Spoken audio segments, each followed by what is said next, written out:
नमस्कार मंडळी. सगळ्यात आधी सगळ्यांना दिवाळीच्या खूप खूप शुभेच्छा.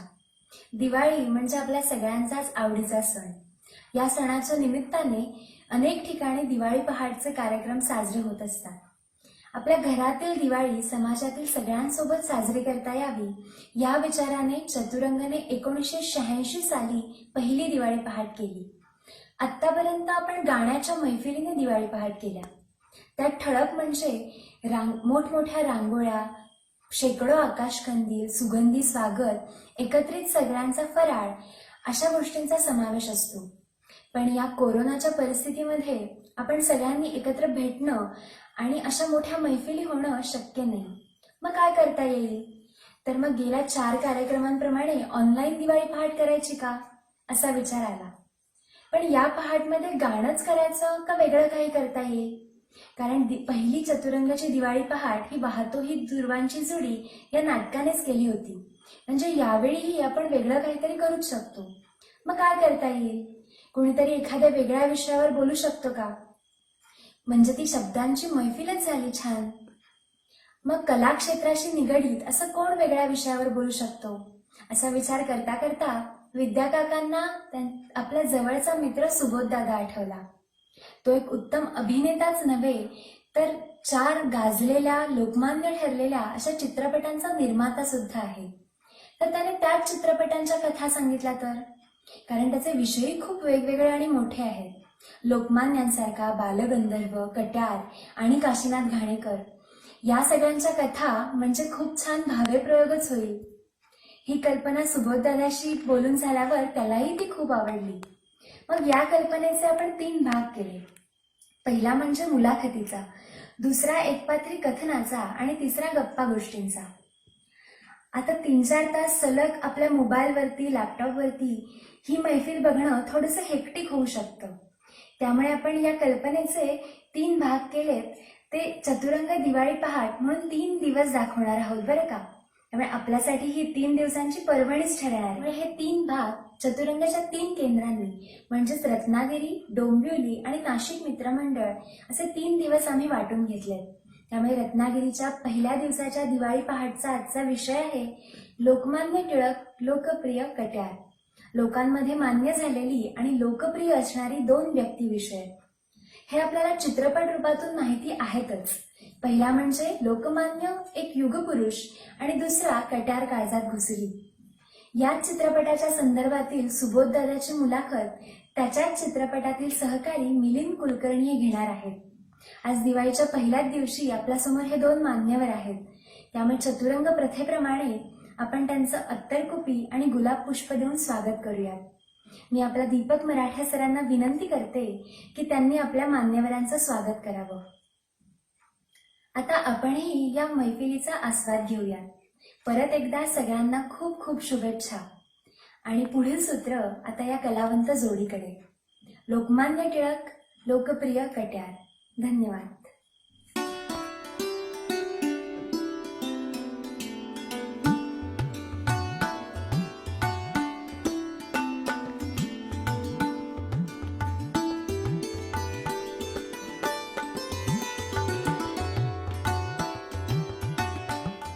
नमस्कार.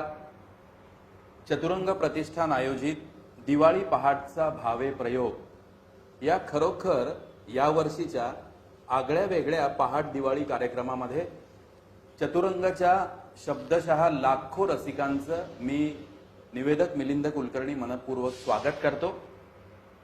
चतुरंग प्रतिष्ठान पहाट दिवाळी हा कार्यक्रम किंवा ही संकल्पना सुरू करणारी महाराष्ट्रातली पहिली संस्था आहे आणि पुढे त्याचं अनुकरण देशभरातल्या अनेक संस्थांनी केलं. चतुरंगांनी कायमच आपल्या कार्यक्रमांमध्ये वेगळेपण जपलेलं आहे. ते या वर्षीच्या पहाट दिवाळीच्या कार्यक्रमात सुद्धा आहे. दिवाळी पहाटचा भावे प्रयोग म्हणजे काय, तर कट्यार काळजात घुसली, लोकमान्य एक युगपुरुष, बालगंधर्व आणि डॉक्टर काशीनाथ घाणेकर या प्रचंड गाजलेल्या 4 कलाकृतींचा नायक किंवा या कलाकृतींच्या केंद्रस्थानी असणारा आपल्या सगळ्यांचा लाडका अभिनेता सुबोध भावे, ही सुबोध भावे यांच्या करिअरवर आधारलेली दिवाळी पहाट आहे. आज 13 नोव्हेंबर 2020 आपण सुबोध भावेंशी गप्पा मारणार आहोत. लोकमान्य एक युगपुरुष आणि कट्यार काळजात घुसली या दोन कलाकृतींबद्दल उद्या 14 नोव्हेंबर 2020 रोजी सुबोध आपल्याशी 1.5-2 तास संवाद साधणार आहे. सुप्रभाती बालगंधर्व स्मरावे. बालगंधर्वांची संबंधित त्या चित्रपटासंबंधित सर्व आठवणी आणि त्याबद्दलच्या अनुभवावरती सुबोध कथन करेल. 15 नोव्हेंबर रोजी आणि डॉक्टर नावाची गोष्ट, अर्थातच नावावरूनच आपल्या लक्षात आला असेल, आणि डॉक्टर काशीनाथ घाणेकर या चित्रपटाचं लेखक दिग्दर्शक आमचा मित्र अभिजित देशपांडे आणि सुबोध भावे गप्पा मारणार आहेत, आपलं मनोरंजन करणार आहेत. रसिका हो, आज या मुलाखतीची, या गप्पांची, या संवादाची सुरुवात करताना या आमच्या जवळच्या मित्राविषयी आवर्जून काही बोलावंसं वाटतंय. एखाद्या व्यक्तीचं छंदाचं रूपांतर वेडात, वेडाचं रूपांतर ध्यासात, ध्यासाचं रूपांतर यशात कसं होतं याचं उत्तम उदाहरण म्हणजे आमचा हा मित्र आहे. वाचन हा सुबोधचा छंद आहे, अभिनय हे त्याचं वेड आहे, उच्चतम दर्जा हा त्याचा ध्यास आहे आणि या सगळ्यासाठी घेतलेल्या कष्टांमुळे मिळालेलं उत्तुंग यश आहे. पण ही जी वाट आहे, ही जी वाटचाल आहे, ही अगदी साधी सोपी अशी नव्हती. चंद्रपूरच्या जंगलातपासून सुरू झालेला प्रवास आज 30-35 वर्ष चालू आहे आणि तो अश्रूंची झाली फुले आणि त्याच्याही पुढे चालूच राहणार आहे. सुबोध, या गप्पांमध्ये मनापासून स्वागत. या संवादाची सुरुवात मला असं वाटतंय लोकमान्यांवरच्या एखाद्या बहारदार कवितेने तू करावीस आणि मग पुढे आपण प्रश्नोत्तरांकडे जाऊ. नक्कीच. सगळ्यात आधी चतुरंगनी ही दिवाळी पहाट या अत्यंत गाजलेल्या कलाकृतींवरती मला घेऊन करायची ठरवली. त्याबद्दल चतुरंगाच्या सर्व मनापासून जोडल्या गेलेल्या कार्यकर्त्यांचे आणि सहकाऱ्यांचे मी मनपूर्वक आभार व्यक्त करतो. दीपावलीच्या तुम्हाला सगळ्यांना खूप खूप शुभेच्छा देतो. आपण हे वर्ष एका वेगळ्या प्रकारचं जगत आलेलो आहे. या दिवाळीपासून त्याच्यात आमूलाग्र बदल घडावेत आणि पुन्हा एकदा आपण सगळे नॉर्मली आपलं आयुष्य जगू शकू. तुम्हाला सगळ्यांना उदंड आणि निरोगी आयुष्य मी चिंतितो आणि तशीच परमेश्वराच्या चरणी प्रार्थना करतो. तुमच्या सगळ्या स्वप्नांना पूर्ण करण्याचं बळ आणि शक्ती तुम्हाला परमेश्वर देवो, हीच त्याच्या चरणी प्रार्थना. मिलिंद हा माझा मित्र या कार्यक्रमासाठी इथे आला, त्याबद्दल मिलिंद तुझेही खूप आभार. अरे काय. आणि ज्याची सुरुवात आपण करूया असं मिलिंद म्हणला, सुधीर मोगे यांचं हे काव्य आहे, अर्थातच लोकमान्य टिळकांच्या वरती आधारित आहे. खुशाल सांगा सजा हवी ती कोण्या न्यायात, खुशाल सांगा सजा हवी ती कोण्या न्यायात, तुमच्याहूनही महान शक्ती आहे विश्वात. माझे भांडण न्यायाचे मी तेथे मांडीन, माझे भांडण न्यायाचे मी तेथे मांडीन. स्वराज्य आहे जन्मसिद्ध हे ते मी मिळवीन. स्वातंत्र्याच्या तेजोमय सुक्तांचा उद्गाता, नररूपे अवतरलेला तो पुरुष सिंह होता. वा वा. सह्याद्रीच्या खड्या कड्यासम ताठ धीट छाती, सह्याद्रीच्या खड्या कड्यासम ताठ धीट छाती, लाख रवींची आग तिच्यातून साठवित होती. मूर्त होय त्याच्या रूपातून कणखर निर्धार, अग्निकणासम नेत्र जिभेला खडगाची धार. तेजाचा लसलसता अंकुर काळ जात होता, नररूपे अवतरलेला तो पुरुष सिंह होता.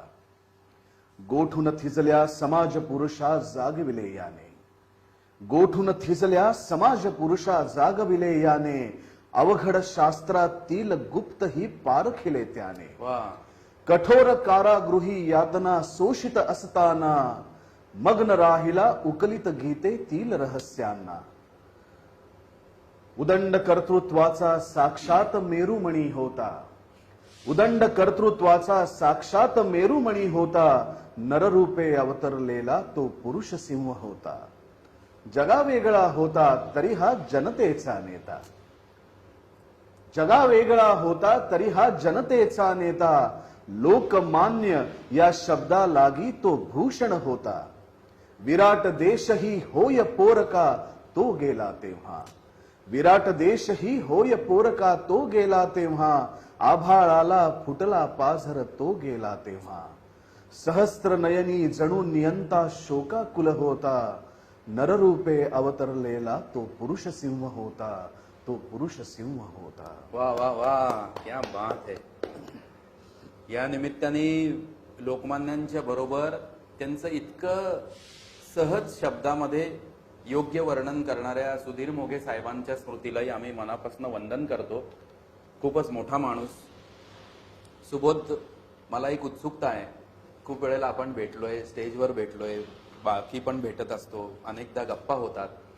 बालगंधर्व चित्रपटाबद्दल सांगताना तू कायम सांगितलेलं आहेस की बालगंधर्वांची व्यक्तिरेखा तू साकारायचीस, ही तुझी ऑडिशन तूच घेऊन पास केली होतीस. तसं लोकमान्य एक युगपुरुष मध्ये लोकमान्य तू साकारणार हा निर्णय कोणाचा होता, किंवा तो प्रवास आम्हाला जाणून घ्यायला आवडेल. मला लोकमान्यांचं चरित्र वाचल्यानंतर मी असं म्हणू शकत नाही की हे सगळं मी घडवलंय. वा वा. लोकमान्यांचं चरित्र वाचल्यानंतर एवढंच मला कळलं की आपण फक्त काम करत राहायचं, कर्म करत राहायचं, त्याच्या फळाची अपेक्षा न करता जे जे आपल्याला ज्या ज्या क्षणी योग्य वाटेल त्यासाठी आपण काम करत राहिलं पाहिजे. लोकमान्यांच्या भाषेत भांडलं पाहिजे, लढलं पाहिजे, व्यक्त व्हायला पाहिजे. लोकमान्यांच्या बाबतीत मी कसं केलं याच्यापेक्षा मी असं म्हणेन की माझी निवड त्यांनी केली. वा. मी काम करतच होतो. बालगंधर्व झाला होता. बालगंधर्व नंतर पुढे काय याची एक चर्चा चालू होती. आणि गंमत म्हणून तुला सांगतो, बालगंधर्व नंतर पुढचा चित्रपट लोकमान्य नव्हता. बर. बालगंधर्व नंतरचा पुढचा चित्रपट जो खरं तर त्यावेळेस आला असता तर माझ्या आयुष्यातला माझा पहिला चित्रपट असता, तो होता संत तुकाराम महाराज. ओहो. मी जेव्हा काम करायला सुरुवात केली या क्षेत्रात 2020 आहे, मला बरोबर 20 वर्ष झालेत आता काम, म्हणजे व्यावसायिक नट म्हणून काम करताना. त्याच्या आधी मी थिएटर अकॅडमीमधनं सफर नावाचा तेंडुलकरांचा दीर्घांक बसवला होता. त्याचं दिग्दर्शन केलं होतं, त्याच्यात काम केलं होतं. आणि त्या सफरमुळे माझे आणि तेंडुलकरांचे संबंध आले. आणि ते पुढे फक्त एक लेखक आणि अभिनेता किंवा लेखक आणि दिग्दर्शक असे संबंध न राहता ते मैत्रीचे संबंध आमचे बनले. त्याच्यानंतर तेंडुलकर जाईपर्यंत जवळजवळ 9-10 वर्षांचा काळ आमची खूप उत्तम मैत्री होती. आम्ही एकमेकांशी, म्हणजे ते नाही, मी त्यांच्याशी मला हव्या त्या विषयांवरती बोलू शकायचो. ते स्वातंत्र्य त्यांनी आमच्या नात्यात मला दिलं होतं. वा. आणि पुण्यात अनेक वेळा मला आठवत आहे की पुण्यात तेंडुलकर जेव्हा जेव्हा यायचे तेव्हा माझ्याकडे काही गाडी नव्हती. तेव्हा माझी एक एमएटी होती. आणि एमएटीवरनं मी तेंडुलकर सरांना भरतनाट्य मंदिरवरनं, मग पुण्यातल्या जंगली महाराज रोडवरती आम्ही पोर्टिकोला गेलो, तिकडे आईस्क्रीम खाल्लं. मग आईस्क्रीमवरनं मी त्यांना हॉटेलला सोडलं. तर ते माझ्या एमएटीवरती बसलेले आहेत तेंडुलकर सर. तर अशी छान एक फार गोड असं नातं होतं तेंडुलकरांमध्ये आणि माझ्यामध्ये. आणि मी जे जे मनात जी खतखत होती त्या काळामध्ये ती सगळी त्यांच्या पुढे मी व्यक्त करायचो आणि ते मला सांगायचे. तर त्यातले एक चित्रपट त्यांनी मला फोन केला आणि मला तेव्हा त्यांनी सांगितलं की सुबोध, मी असा एक चित्रपट लिहितोय आणि तो तुझ्याकडे येणार आहे.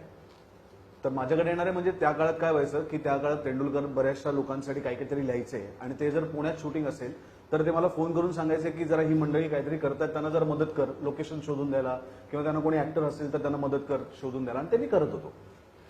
तर मला असं वाटलं हाही चित्रपट असाच माझ्याकडे मदत त्यांना कर म्हणून आलेला आहे. मी म्हणलं बरं, कुठला चित्रपट आहे सर?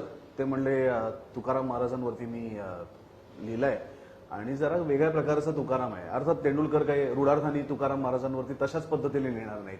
त्यांचा तुकाराम हा कवी आणि माणूस म्हणून तुकाराम होता. आणि मला म्हणले ते तुझ्याकडे येईल, ते जरा तू बघ. म्हणलं हो ठीक आहे.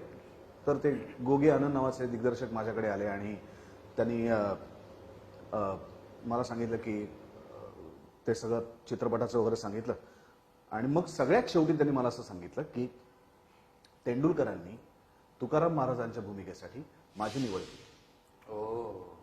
तर मला 2 मिनिटात धक्काच बसला. मी म्हटलं तुकाराम महाराज, एक तर माझ्या अभिनयाच्या नावाने बोंब होती. मी नुकतं नाटक म्हणण्यापेक्षा सुद्धा अभिनय मी नुकतं करायला लागलो होतो, शिकत होतो, गंभीरपणे त्याच्याकडे बघत होतो.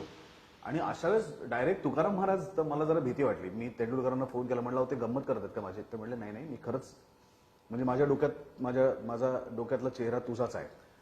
मग त्याची बाकायदा एक लुकटेस झाली पुण्यातल्या सुदर्शन हॉलमध्ये.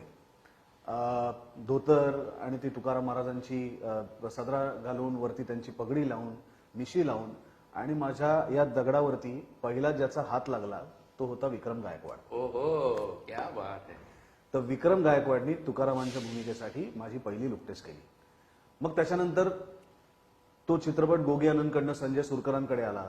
मग त्यामुळे माझी संजय सुरकरची ओळख झाली. मग मी पेशवाईमध्ये काम केलं कारण तेव्हा तुकाराम चालू होत नव्हतं आणि मग तुकाराम कधीच घडलं नाही. इतर सगळं घडत होतं पण तुकाराम महाराज काही आमच्या आयुष्यात येत नव्हते. या मधल्या काळामध्ये माझ्याकडे जवळजवळ 12 का 13 तुकाराम येऊन गेले नाटकासाठी, सिरियलसाठी, ह्याच्यासाठी त्याच्यासाठी आणि दरवेळेस माझ्याकडे वेळ नव्हता. फायनली हे मी तुला अशासाठी सांगतोय की तू कितीही नाकारायची एखादी गोष्ट ठरवलीस किंवा तू कितीही त्या गोष्टीपासून पळ काढायचा ठरवलास तरी ती तुझी पाठ सोडत नाही कारण त्यांनी ठरवलंय. आणि मी त्याच्यापासून लांब जात होतो. तुकाराम महाराज माझ्याकडनं होत नव्हते. फायनली एक दिवशी मला विनय आपटे सरांचा फोन आला की मी छत्रपती शिवाजी महाराजांवरती दूरदर्शनसाठी एक मालिका बनवतोय हिंदी आणि त्याच्यात तुकाराम महाराजांची एक छोटीशी भूमिका आहे तर तू करायची आहेस. मी म्हणलं आता तो तुकाराम मला करायचाच आहे. 12 वेळा माझ्यापासून जवळ येऊन तो लांब गेला, आता तो मला करायचाच आहे. आणि मग 2 सीनसाठी मी सातारला गेलो. तुकाराम महाराजांची ती भूमिका छत्रपती शिवाजी महाराजांच्या मालिकेतली केली आणि मला हायसं वाटलं. मी म्हटलं चला एकदाच हे तुकाराम महाराज माझ्याकडनं करून चाले. पण ते झाले नव्हते.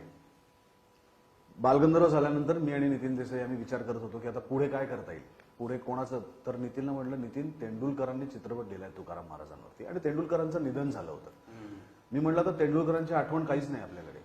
तर माझ्या आयुष्यात त्यांचे 3 चित्रपट कोरे करकरीत, एक तुकाराम महाराज, एक तांदळा नावाच्या कादंबरीवरती तेंडुलकरांनी सिनेमा लिहिला होता ज्याची स्क्रिप्ट आहे माझ्याकडे, आणि एक माझ्या गोष्टीवरती ते सिनेमा लिहिणार होते. अनफॉर्च्युनेटली त्याच्या हात ते गेले. पण मी म्हणलं आपण तेंडुलकर सरांचा तुकाराम केला पाहिजे. आणि मला आठवते त्या काळात जेव्हा जेव्हा मी गार्गीला भेटायला तिच्या घरी जायचो तेव्हा निळूभाऊ असायचे आणि मला विचारायचे अरे ते काय झालं तुकारामचं, ते मला वाचायचंय, मला बघायचं तू काय करणार आहेस. मी म्हणलो पण माझ्याकडे स्क्रिप्ट नाही, मी तुम्हाला कुठनं देऊ. तर ती स्क्रिप्ट शोधायचा आम्ही खूप प्रयत्न केला पण ती काय मला स्क्रिप्ट मिळाली नाही तुकाराम महाराजांच्या सिनेमाची.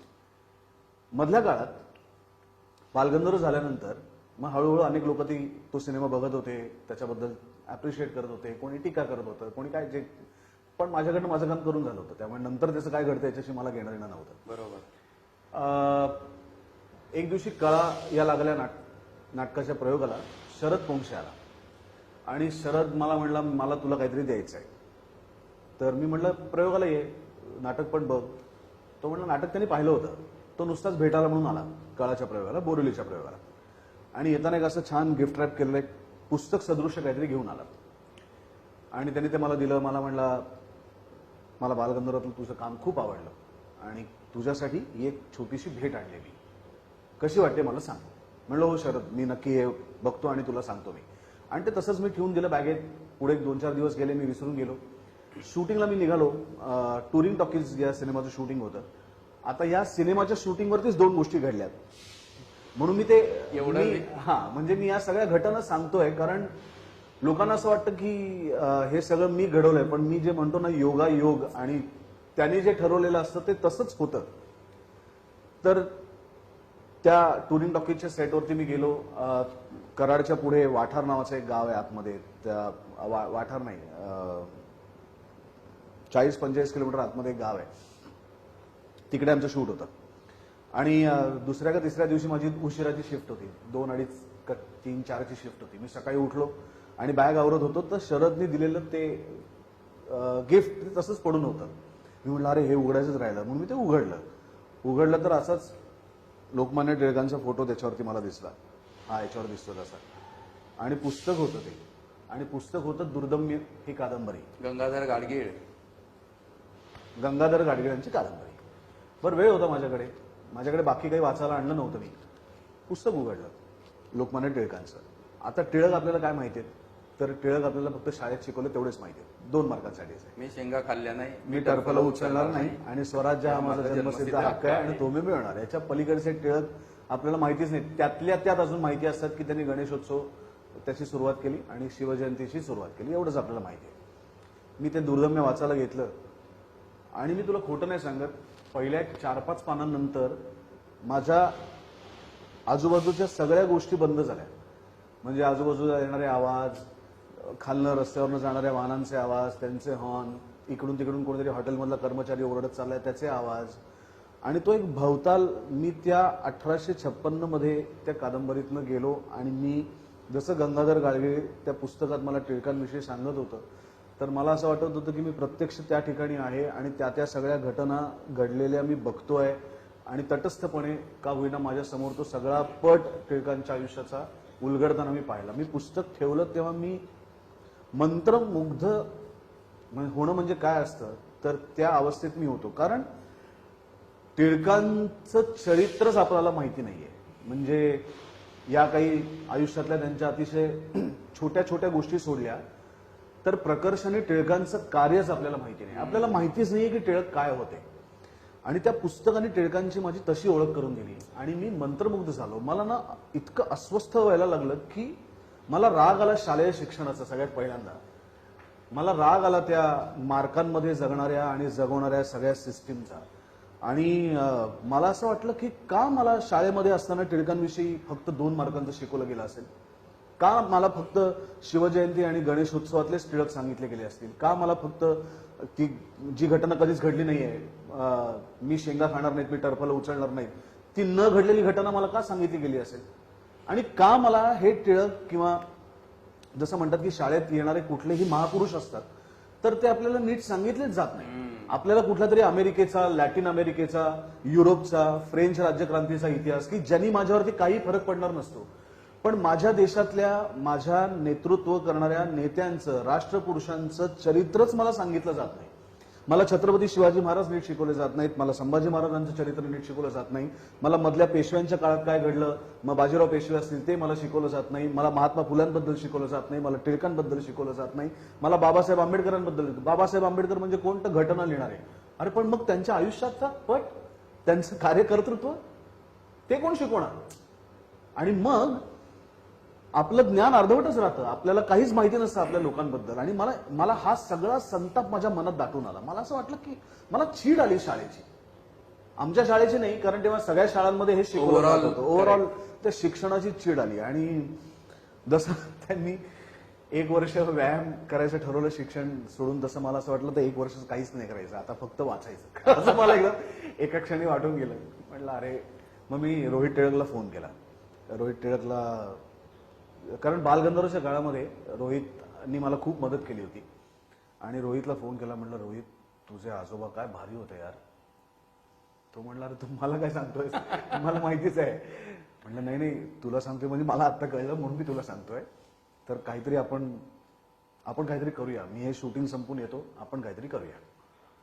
आणि मग ते टुरिंग टॉकीजचं शूटिंग सुरू झालं. ते संपता संपता आमचे सुनील फडतरे सेटवरती आले आणि व्हॅनिटीमध्ये बसलेलं असताना मला त्याने विचारलं की काय करताय नवीन. म्हटलं काय नाही, बालगंधर्व नंतर चालू आहे शूट. म्हटलं कट्यार नाव असं माझं नाटक आहे, त्याच्यावरती सिनेमा डोक्यात आहे. ते म्हणले कोण करत आहे. तर कोणीच करत नाही, माझ्याच डोक्यात आहे. ते म्हणले डिरेक्ट कोण करणार. म्हणलं मीच करणार. किती बजेट आहे. 1 कोटी, फार तर फार. चला मी करतो. आणि त्याच्यात सुनील फडतरे एक छोटासा रोल करत होते. रोल असा होता की मी त्या सिनेमामध्ये एक दिग्दर्शक दाखवला होतो आणि त्या दिग्दर्शकाला त्याच्या पहिल्या फिल्मसाठी काहीतरी एक आंतरराष्ट्रीय पुरस्कार मिळतो आणि पुढच्या फिल्मची सायनिंग अमाऊंट देण्यासाठी ते त्याला तिथे भेटतात आणि ते त्याच्या हातात चेक देतात आणि तो दिग्दर्शक तो घेतो. असा एक छोटासा शॉट त्या टुरिंग टॉकीजमध्ये होतात. तर इथे पण तेच घडत होतं आतमध्ये व्हॅनिटीमध्ये की एका दिग्दर्शकाच्या स्वप्न पूर्ण करण्यासाठी फडतऱ्यांना बहुतेक करून त्यांनी कास्टिंग करायला लावलं की त्याला कास्टिंग करा, त्याचं ते जे खरं घडतंय तेच ते इकडे घडू दे. त्यामुळे टुरिंग टॉकीजची सुरुवात लोकमान्यांच्या दुर्दभेपासून झाली आणि टुरिंग टॉकीजचा पिक्चरचं शूटिंगचं शेवट कट्यार काळजात घुसलेला प्रोड्युसर मिळणं झाला. असं त्या टुरिंग टॉकीजचं महत्व खूप आहे. आणि मग मी पुण्याला आलो, रोहित टिळकला भेटलो आणि रोहितला म्हणलं रोहित म्हणलं आमची खूप इच्छा आहे की टिळकांवरती हिंदी सिनेमा व्हावा. मी म्हणलं मी हिंदी सिनेमातलं मला काही कळत नाही, मराठी काहीतरी व्हावं, याच्यावर आपण नक्की प्रयत्न करूया. बरं तेव्हा आमच्या बोलण्यामध्ये असं काही नव्हतं की याच्यातल्या टिळकांची भूमिका मी करायची आणि माझ्याही डोक्यात नव्हतं किंवा हा सिनेमा मी डिरेक्ट करायचा असंही डोक्यात नव्हतं. माझ्या डोक्यात फक्त इतकंच होतं की लोकमान्यांवरती काहीतरी कलाकृती व्हायला पाहिजे. पाहिजे. आणि आम्ही दोघंही झपाटल्यासारखे त्याच्या मागे लागलो. मग मी अनेक वेगवेगळ्या निर्मात्यांना भेटत होतो की लोकमान्यांवरती काहीतरी करूया, काहीतरी करूया, काहीतरी करूया, काहीतरी करूया. हे सगळं चालू होतं. त्याचा अभ्यास करायला सुरुवात केली, पुस्तकं आणली, ती वाचायला सुरुवात केली, वेगवेगळ्या लोकांशी भेटायला सुरुवात केली. कुठनं जसं बालगंधर्वला मी एक काम सुरू केलं होतं त्याच पद्धतीने लोकमान्यालाही मी काम सुरू केलं की जो कोणी लोकमान्यांची भूमिका करणार असेल तर ते जेव्हा ठरेल तेव्हा हा त्याच्याकडे साठा घ्या, हे आता तू वाच आणि अभ्यास कर. तर तसं तसं मी लोक जोडाला कुठनं काय मिळतंय ते सगळं करायला सुरुवात केली. आणि त्याच वेळेस मला नीना राऊतांचा फोन आला. मला म्हणलं सुबोध, ओम राऊत तुला फोन करेल, म्हणजे त्यांचा मुलगा. मी म्हणलं हो नीनाताई, काय काम होतं का? त्या म्हणलं नाही, ओमच तुझ्याशी बोलेल, मी बोललो तर त्याला आवडणार नाही, तो तुला फोन करेल, त्याची तुझी ओळख नाहीये, आम्ही कधीतरी एकदा असं फक्त ओझरतं भेटलो होतो एकमेकांना. तर म्हणलं हो करू देत ना, बोलतो मी त्याशी. मग ओमचा फोन आला. मला म्हणला एक सिनेमा डोक्यात आहे. म्हणलं अरे वा, कुठला? तो म्हणला लोकमान्य टिळकांच्या आयुष्यावरती सिनेमा डोक्यात आहे. म्हणलं अरे वा. म्हणलं माझ्याही डोक्यात आहे लोकमान्य टिळकांच्या आयुष्यावरती सिनेमा. मी म्हणलं मी काय करायचं त्याच्यात? तो म्हणला अर्थात लोकमान्यांचा रोल. मी म्हटलं काय? मी म्हणलं अरे माझ्या डोक्यात जो सिनेमा आहे त्याच्यात मी स्वतःला कुठल्याच रोलमध्ये धरलेलं नाहीये. तो म्हणला नाही, तू जरा मला भेट, मग मी तुला सांगतो. मग मी ओमच्या ऑफिसमध्ये दादरला त्याला भेटायला गेलो आणि त्याच्या डोक्यात त्यांनी कशा पद्धतीचे टिळक पाहिलेत आणि ते सगळे त्यांनी माझ्यासमोर उलगडून दाखवलं. आणि मग मला असं वाटलं की मी त्याला म्हणलं ओम्या, मला असं वाटतं की आपण एकाच मराठी इंडस्ट्रीमध्ये दोन लोकमान्यांवरचे चित्रपट हे काही बरोबर नाहीये. आता मी माझा अभ्यास बंद करतो आणि मी जे काय केलंय ते सगळं मी तुला देतो आणि तू लोकमान्य सिनेमा ऑलरेडी करतोयस, तुझ्या डोक्यात आहे, तू काम केलंयस. मग आम्ही सगळे मिळून रोहित राऊतला भेटायला गेलो, रोहित टिळकला भेटायला गेलो. रोहितला भेटलो, मग त्याची ओमची ओळख करून दिली आणि मग ते सगळं एकत्र करायचं ठरलं वगैरे वगैरे. तरी माझ्या डोक्यात तो म्हणल्यापासून जात नव्हतं की मी त्याला सतत विचारत होतो की मी का लोकमान्य, मी कुठल्या अँगलनी लोकमान्य दिसतो, मी माझी शरीर यष्टी तशी नाहीये, मी लोकमान्य खूप सावळे होते दिसायला, मी सावळा नाहीये, ते खूप उंच नव्हते, माझी उंची पण थोडीशी त्यांच्यापेक्षा अधिक आहे, कर्तृत्वाची नाही, शारीरिक उंची त्यांच्यापेक्षा थोडीशी जास्त आहे. तो म्हणला नाही, पण त्यांनी फार सुंदर वाक्य वापरलं, कदाचित मला अभिनय येतोय का नाही याच्यापेक्षा ते मी जपू शकतो म्हणून कदाचित ही भूमिका माझ्याकडे आली असेल. तो असं म्हणाला की एखाद्या व्यक्तिरेखेचं पावित्र्य तू फार उत्तम पद्धतीने जपू शकतोस. हो, क्या बात है यार. तो म्हणला बालगंधर्व बघितल्यानंतर मला ते जाणवलं की त्याचं एखाद्या आता मला कदाचित तो नीट शब्द आठवत नाहीये, पण एखाद्या व्यक्तिरेखेचं पावित्र्य जपणं, जसं मंदिरात गेल्यानंतर आपण त्या परमेश्वराचं पावित्र्य जपत असतो, आपण चपला घालून जात नाही, आपण आंघोळ केल्याशिवाय मंदिरात जात नाही, बरोबर, आपण कुठल्या तरी बाहेरच्या अस्वच्छ हाताने त्याला शिवत नाही, तर हे त्याचं पावित्र्य जपतो. ती भली दगडाची मूर्ती असली तरी त्याच्यात ईश्वर आहे असं आपण समजतो आणि आपण त्याचं पावित्र्य जपतो. ती ही तर प्रत्यक्ष घडलेली माणसं आहेत, तर त्याचं पावित्र्य जपणारा मी आहे म्हणून तो माझ्याकडे ती भूमिका घेऊन आला, असं त्यांनी मला सांगितलं. मी म्हटलं बरं ठीक आहे, आपण सुरुवात करू. मग मी काय काय काय काय पुस्तकं जमवायला सुरुवात केली. पहिल्यांदा मी सदानंद मोरे यांचं लोकमान्य ते महात्मा हे जे त्यांनी 2 खंडाचं जे पुस्तक लिहिलंय तर ते वाचून काढलं. आणि मग इतर जी काही पुस्तकं होती, मला एक नचिकेळकरांचं लोकमान्यांवरचं पुस्तक मिळालं, जे खूप मनोरंजक नाही आहे, कारण नचिननी त्यांच्याबरोबर खूप काळ घालवल्यामुळे त्यांना जसं जसं जसं दिसलं तसं तसं नचिकेळकरांनी लिहून ठेवलंय आणि ते खूप मोठं येते आणि त्याची भाषा पण खूप जुनी आहे. म्हणजे तू आणि ते मुळात ते एंटरटेनिंग नाहीये, म्हणजे ते मनोरंजक नाहीये की जे तू एका बैठकीत पूर्ण संपवशील. तुला 4 पानं वाचल्यानंतर तुला जरा जे वाचलेस त्याचं आधी आकलन व्हावं लागतं की हे शब्द कुठले आहेत, हे वाक्यरचना काय, याचा अर्थ काय, आणि मग तू पुढचे 4 पानं. तर तेही आणलं मी. मग एका पॉईंटला ओम मला म्हणलं की आता पुस्तकं वाच, आता पुस्तकं काही वाचायची नाहीस, आता मी जे सांगतोय ते तू डोक्यात ठेव. म्हणलं ओके. मग मी पुस्तकं बाजूला ठेवली आणि मग आम्ही त्याच्या ऑफिसमध्ये भेटून सातत्याने स्क्रिप्टवरती बोलणं, मग स्क्रिप्टची रिडिंग असतील, मग पहिलं स्क्रिप्टचं रिडिंग झालं तर ते काही म्हणावं तसं घडलं नाही, कारण 15व्या मिनिटाला मला झोप आली, म्हणजे मी झोपलो त्या स्क्रिप्टच्या रिडिंगला. ते असं ते बॅक अँड फोर्थ खूप चाललं होतं की हे करून बघूया, ते करून बघूया, ते करून बघूया. पण हे सगळं चालू असताना ओमचा लोकमान्यांचा अभ्यास कमालीचा होता. म्हणजे एक तर भारतकुमार राऊत त्याचे वडील आणि मीना राऊत त्याची आई, तर भारत त्यांच्या घरातच लोकमान्यांची मोठीच्या मोठी तसबीर आहे. म्हणजे ते स्वतःच लोकमान्यांना देव मानतात, त्यामुळे ती पूजा त्याच्या घरातच आहे. सो तेच ओम मध्ये आलं होतं आणि त्याच्यामुळे तो जेव्हा जेव्हा लोकमान्यांवरती बोलायचा तेव्हा मला असं वाटायचं की तू बोलत राहा, तू बोलत राहा, तू बोलत राहा, कारण तुझ्या बोलण्यातनं मला अनेक गोष्टी काम करण्यासाठी मिळत आहेत. आणि हे सगळं चालू असताना 1 ऑगस्टला पुण्यामध्ये दीपक काकांनी कार्यक्रम केला होता. टिळकांच्या पुण्यतिथीनिमित्त दरवर्षी तो असतो आणि त्या कार्यक्रमाला पहिली अनाउन्समेंट आम्ही केली की असा असा लोकमान्य टिळकांवरचा एक चित्रपट येतोय आणि त्याच्यामध्ये सुबोध भावे लोकमान्य टिळकांचं काम करतोय. ही पहिली अनाउन्समेंट आम्ही त्या दिवशी केली आणि लगेचच पुण्यात आपल्याकडे लोकांकडे खूप वेळ असतो, त्यामुळे पत्र वाचकांच्या पत्रव्यवहारात त्यांना सतत सगळ्याच गोष्टींचं सगळंच माहिती असल्यामुळे त्यांनी त्या वाचकांच्या पत्रव्यवहारामध्ये एकाने लिहिलं होतं की सुबोध भावे यांची लोकमान्य टिळकांच्या भूमिकेसाठी निवड ही अत्यंत चुकीची आहे. त्यांच्या डोळ्यात कुठल्याही प्रकारे तेज आणि जे टिळकांच्या डोळ्यातलं स्फुल्लिंग आहे ते त्यांच्या डोळ्यात कुठे दिसत नाही. त्यांचे डोळे अतिशय करुणा असलेले आणि गायीसारखे असं काहीतरी त्यांनी शब्द वापरले होते. तर आधी मी ते वाचलं, म्हणलं अरे पहिलीच रिॲक्शन म्हणलं इतकी घाणेरडी, आता कसं म्हणजे हे रोल आपण करणार होतो वगैरे. पण ते मी ते डोक्यात ठेवून दिलं की म्हणजे पहिलीच रिॲक्शन आपल्या बाबतीतली, जेव्हा आपलं कास्टिंग कळलंय तेव्हा पहिलीच रिॲक्शन आपल्या बाबतीतली इतकी निगेटिव्ह आलेली आहे. तर मी ओमला सांगितलं, ओम म्हणलं माझ्यावर विश्वास ठेव. म्हणलं ओके. मग मला कळत नव्हतं की मला शोधायचं होतं लोकमान्यांवरती काहीतरी, की म्हणजे त्यांना सामोरं कसं जाऊ मी. कारण म्हणजे एक भूमिका असते की ज्याचा म्हणजे बऱ्याच वेळा लोक खूप चुकीचा शब्द म्हणजे अभ्यासू नट म्हटलं की खूप चुकीचा अर्थ त्यातनं व्यक्त होतो. अभ्यासू नट म्हणजे सतत पुस्तकं घेऊन त्या पुस्तकात डोकावून बसणारा अभ्यासू नट. तर अभ्यासू नट म्हणजे तसं नाहीये. अभ्यासू नट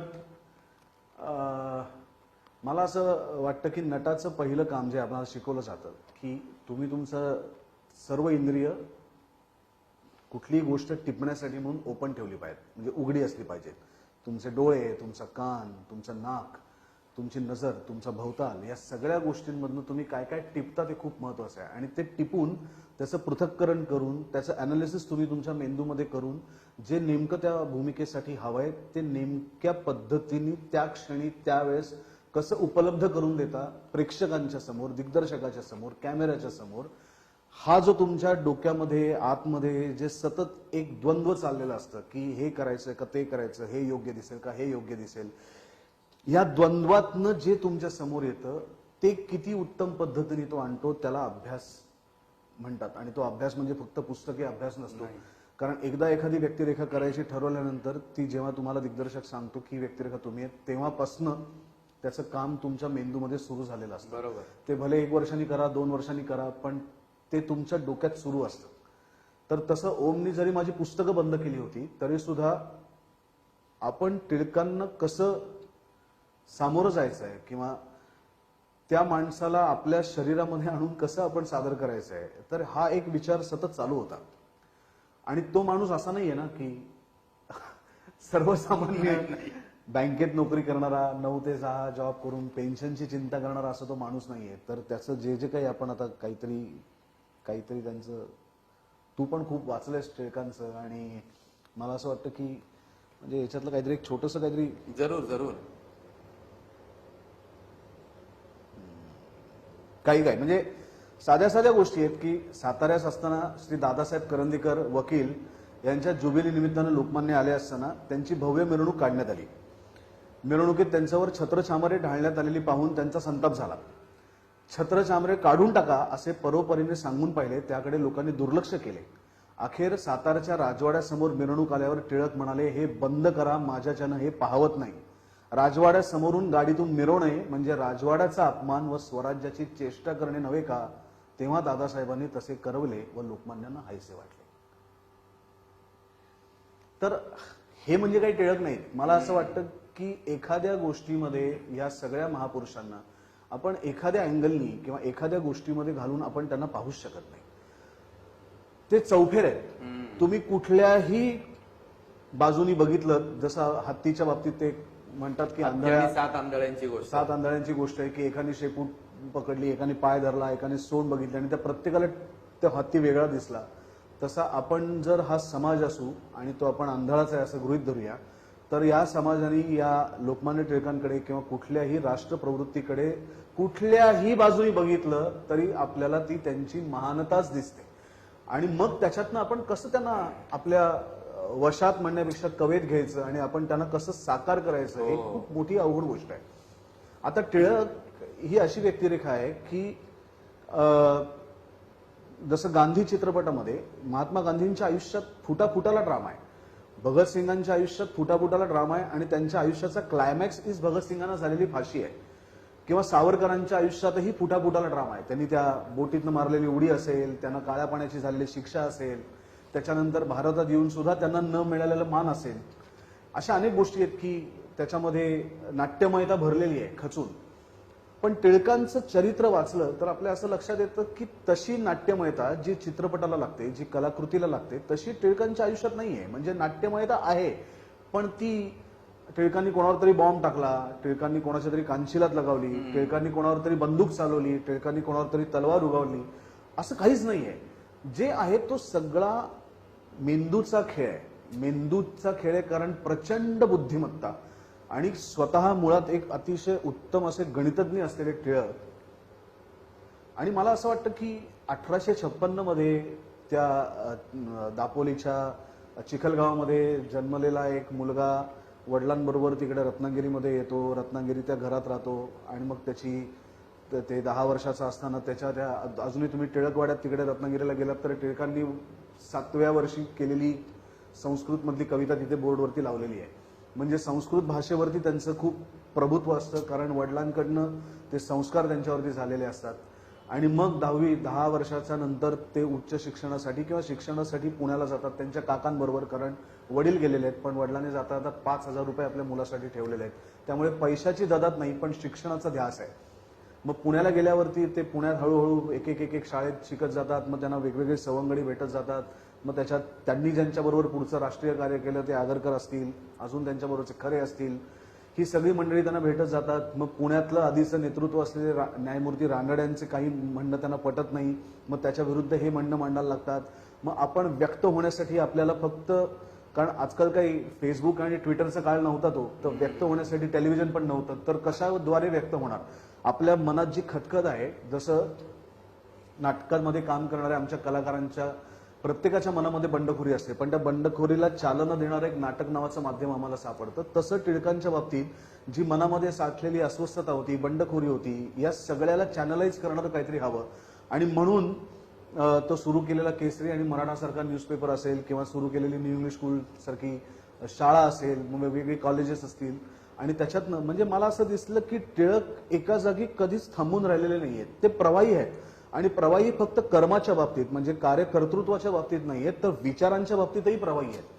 म्हणजे आधीचा हळूहळू जातीचा असलेला कर्मठपणा जाऊन आपण म्हणजे दिशा जशी जशी त्यांना सापडत गेली, जशी जशी दिशा मिळत गेली, म्हणजे हा आधीचा एवढा त्यांचा असलेला दृष्टिकोन किंवा त्यांची दृष्टी जेव्हा जास्तीत जास्तीत फोकस होत गेली आणि त्या फोकसमध्ये त्यांना दिसलं, जसं अर्जुनाला तो पक्षाचा डोळा दिसला, तसं त्यांना दिसलं की स्वराज्य हेच अंतिम उद्दिष्ट आहे आणि त्या स्वराज्याला काय काय लागणार आहे. मग त्याचं त्यांनी गणिती पद्धतीने विश्लेषण करण्याचा प्रयत्न केला आणि मग गणिती पद्धतीने त्याच्यासाठी त्यांनी एक चळवळ निर्माण केली. आणि सगळ्यात महत्वाचं म्हणजे की हुशारी ह्याच्यात आहे की एकीकडे क्रांतिकारकांना पाठिंबा पण द्यायचा, एकीकडे सुधारक चळवळीशी पण लढा द्यायचा, पण त्याचबरोबर हेही त्यांना सांगायचं की सुधारणांना आमची ना नाहीये, पण त्या सुधारणा ब्रिटिशांच्या खांद्यावरती बंदूक ठेवून नाही झाल्या पाहिजेत, तर त्या स्वस्फूर्तीतनं आल्या पाहिजेत. म्हणजे एकीकडे स्वतःच्या मुलीलाही शिक्षण द्यायचं, त्याचबरोबर एकीकडे कुठेतरी चहा प्यायला म्हणून शंकराचार्यांची काय म्हणतात धर्म बुडवला अशी जी काही त्यांच्यावर बंदी घातली, तर आधीच शंकराचार्यांकडनं पत्र आणून मग चहा पिऊन, म्हणजे हा सगळा प्रवास टिळकांचा बघितलं की असं वाटतं की यार माणसानी म्हणजे एका वेळेस कुठल्या कुठल्या गोष्टींचा विचार करायचा. बरं, हे करत असताना 1 वर्ष काय तर म्हणे शिक्षणच नाही करायचं, आता काय तब्येतच कमवायची, तर कोणीतरी त्याला चिडवलं की पाप्याचं पितर दिसतोय म्हणून मग त्यांनी 1 वर्षभर झाडून मेहनत घेतली, शरीर कमवलं आणि मग ते असं सांगतात त्यांच्याबद्दल की ते नदीच्या एका किनाऱ्यावरनं जे पाण्यामध्ये जायचे, म्हणजे दमसाच त्यांचा किती वाढला होता, ते एका किनाऱ्यावरनं पाण्यात जायचे, ते लोक घाबरायची. त्याच्यानंतर काही काळानंतर टिळक पुढच्या समोरच्या किनाऱ्यावरती दिसायचे बाहेर आलेले, म्हणजे इतका दमसास व्यायाम करून त्यांचा झाला होता. आणि ह्या सगळ्यातले म्हणजे ज्याला आपण म्हणतो की टिळक हे उत्तम गणितज्ञ असल्याशिवाय इतका त्यांनी पसारा मांडलाच नसता किंवा मांडूच शकले नसते. ते गणितज्ञ होते, त्यामुळे त्यांना माहिती होतं की कशामध्ये काय ऍड केल्यानंतर त्यांना उत्तर माहिती आहे काय आहे. उत्तर आहे स्वराज्य. तर मधल्या गोष्टींची बेरीज कशी करायची, बेरजेमध्ये अंक कुठले वापरायचे आणि ते अंक त्यांनी कसे नीट विचारपूर्वक वापरलेत बघा. पहिल्यांदा त्यांनी पेपराचा अंक वापरला, मग त्यांनी शाळाचा अंक वापरला, मग त्यांनी गणपतीला सुद्धा वापरलं, मग त्यांनी महाराजांना अभिमान लोकांमधला वाढवण्यासाठी त्यांनी महाराजांना आणलं, मग लोकांमधली मेलेली आपल्या ज्याला आपण म्हणतो की ब्रिटिशांनी त्यांना इतकं खच्ची करून ठेवलं होतं, शिक्षण पद्धती नवीन लागू केली होती, त्यामुळे भारतीय लोकांना असं वाटत होतं की आपण जगायला नालायक आहोत आणि ब्रिटिशच खरे लायक आहेत सगळ्या जगावरती राज्य करण्याला. आपली संस्कृतीच नाही, आपली परंपराच नाही, आपण तसेच वर्षानुवर्षे गुलामगिरीत आणि मागासलेलेच पडलेलो आहोत. हे लोकांच्या डोक्यातनं काढण्यासाठी मग ओरायनसारखा ग्रंथ लिहा, आर्टिक होमिन वेदासारखा ग्रंथ लिहा की जेणेकरून भारतीयांची नाळ अतिशय प्रगत असलेल्या एका आधीच्या समाजाशी जोडून दाखवा. हे सगळे उद्योग मग त्याच्यात स्वदेशी करण्यासाठी मध्ये स्वदेशी कापडांचं बॉम्बे स्टोअरचं ओपनिंग लोकमान्य टिळकांनी केलंय. तळेगावचा काच कारखाना असेल, लातूरचा कारखाना असेल, शेतकऱ्यांसाठी मांडलेले प्रश्न असतील, मुंबईतल्या कामगारांसाठी केलेले प्रश्न असतील, म्हणजे काँग्रेसमध्ये असून सुद्धा अध्यक्ष होण्याची कितीतरी वेळा संधी येऊन सुद्धा त्यांनी अध्यक्षपद स्वतःवरती घेतलं नाही.